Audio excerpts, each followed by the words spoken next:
একজন বাবা নামাজে দাঁড়িয়েছিলেন শান্তির খোঁজে, কিন্তু ঠিক সেই মুহূর্তেই মৃত্যু এসে তাকে ছিনিয়ে নিল নিজেরই সন্তানের হাতে।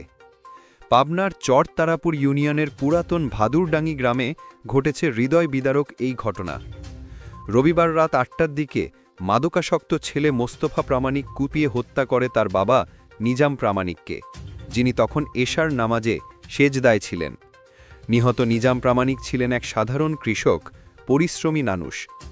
বাবা নামাজে আর ছেলে হাতে হাসুয়া। এই দৃশ্য কাঁপিয়ে দিয়েছে পুরো এলাকা। পুলিশ অভিযুক্ত মোস্তফাকে আটক করেছে, তবে সে হামলা চালিয়ে ৩ জন পুলিশকেও আহত করে। স্থানীয়রা বলছেন মোস্তফা ছিল মাদকের নেশায় অন্ধ।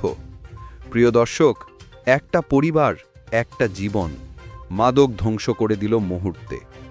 আপনি যদি মাদকের বিরুদ্ধে দাঁড়াতে চান, তাহলে নিচে লিখুন, মাদক নয়, মানবতা চাই। আর সত্য সংবাদ জানতে লাইক করুন, শেয়ার করুন, সাবস্ক্রাইব করুন।